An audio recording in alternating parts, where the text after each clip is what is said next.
All right, welcome to The Explainer. Today, we're doing something a little different. We're going to deconstruct a single, really powerful speech given at the World Economic Forum in Davos. Our goal here is to really get inside its head, you know? We're going to unpack the arguments, trace the logic, and figure out the grand vision, the worldview it's trying to pitch to the entire world.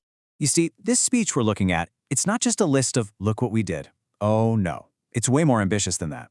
It's actually trying to build an entire worldview by making three huge, distinct arguments all at once. And the fascinating part is how they're all woven together, with each one kind of setting the stage for the one that follows.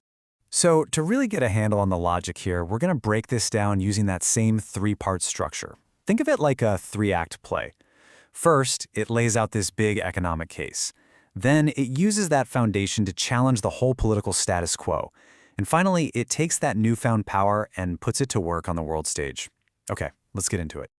All right, so let's jump right into Pillar 1. And you have to understand, the entire argument of the whole speech really hinges on this first part, the bold claim of a massive economic turnaround, all happening in just 1 year. So right from the jump, the speech frames this first year back in office almost like a performance review for that Davos audience. It's like, here's the scoreboard. It lays out all these numbers that it claims are just these dramatic economic reversals, trying to make the case that, hey, this new direction, it's delivering results, and it's delivering them fast. And to build that story, that narrative of success, the speech gets really specific with the numbers. It zeroes in on things like a low core inflation number. You know, that's the one that takes out the super volatile food and energy prices. And the point is to say, look, the biggest economic threat we were facing, it's been defeated. It's under control. And it doesn't stop with just inflation, no way. It then points to surging GDP, a booming stock market, all this new investment pouring in. And what it does very deliberately is it contrasts all of this with how things were before. It's making a really direct claim. Our policies are the reason, the primary reason for this huge dramatic change. So you gotta ask, right? What's the engine behind this supposed turnaround? Well, the speech lays out 5 key policy ingredients. And it's a pretty classic playbook, really. Cut government spending and regulations, slash taxes, go all in on domestic energy, and then, and this is absolutely crucial, use tariffs as your main weapon in any international negotiation.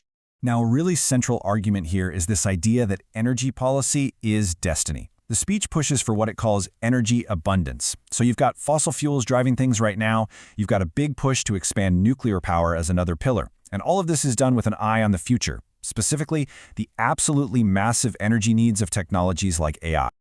Okay, and this brings us to a really critical concept that's just woven through the entire speech. The idea here is that tariffs, well, they're not just taxes on stuff you buy from other countries. Not at all. In this worldview, they are framed as the main tool for negotiation. It's about using the massive power of the U.S. market as leverage to get what you want. And here's where the rubber meets the road. This is how that leverage strategy is supposed to work in the real world. The goals are super tangible, and they're all focused inward, on the domestic economy. We're talking about slashing the trade deficit, bringing manufacturing jobs back home, and basically forcing other countries to agree to what the speech calls fairer deals on everything from cars to prescription drugs.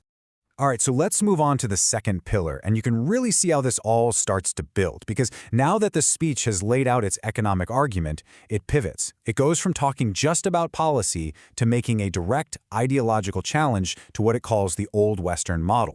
And it draws a really sharp line in the sand here. It basically argues that for decades, the consensus view in a lot of Western capitals, this focus on things like what it calls energy scarcity, outsourcing jobs, and a kind of borderless globalism, it argues that this whole model has actually made nations weaker, not stronger. And to really hammer this point home, the speech uses Europe as its prime example. It's basically held up as a cautionary tale. It's presented as the end result of following this old model, pointing to things like weaker economic growth, social stress, and what it describes as a real drop in national confidence. So this is the really critical point of this whole second pillar. It takes economics, it takes border policy, and it takes national identity, and it fuses them all together into one single argument. The claim is that a nation's prosperity isn't just about spreadsheets and economic policy. It's deeply rooted in a kind of cultural cohesion that, in this view, has to be actively defended. Okay, so with that whole ideological framework now laid out, the speech makes its final and, honestly, its most dramatic pivot. It moves to Pillar 3, taking this whole idea of renewed national strength and using it to totally reshape global security. And first up is NATO. The speech just completely reframes the whole debate. It pushes past all the technical talk about, spending 2% of GDP. Instead, it boils it down to a really simple, fundamental question of fairness and trust. It asks, is this alliance a real partnership, a two-way street, or is it just a one-way protection guarantee paid for by the United States? And then, to test this whole fairness argument, the speech brings up a very specific, and let's be honest, pretty startling example, the acquisition of Greenland. And it's presented not as some kind of crazy, off-the-wall idea, but as an absolutely core national security interest, not just for the US, but for the entire alliance. So, why Greenland? The speech lays out three main reasons. First, it's all about geography. It's location, location, location, right between the US, Russia, and China.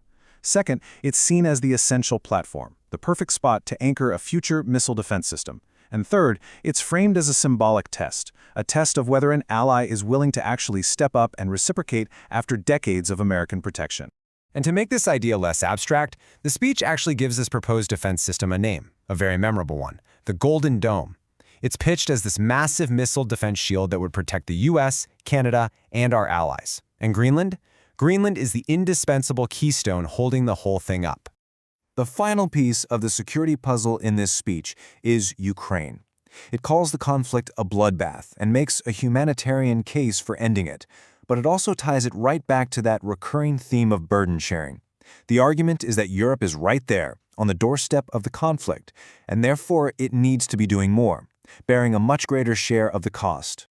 Okay, so let's take a step back and put all three of these pillars together.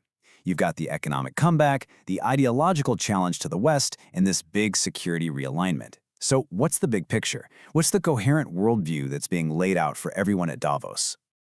Well, it really boils down to these 5 core principles. Things like national strength coming from industry and energy. Using leverage, especially tariffs, as your main tool. Demanding that alliances be a two-way street. The idea that secure borders are fundamental. And that your security strategy has to fit the world as it is today. Altogether, these points connect what you do at home directly to a brand new, much more assertive vision for how to engage with the rest of the world. So, in the end, whether you look at this whole thing as a practical blueprint for national renewal or you see it as a really high-stakes geopolitical gamble, the message from the speech is crystal clear. A totally new framework for Western policy is officially on the table. The blueprint has been laid out, and the question it leaves hanging in the air for everyone is, what gets built?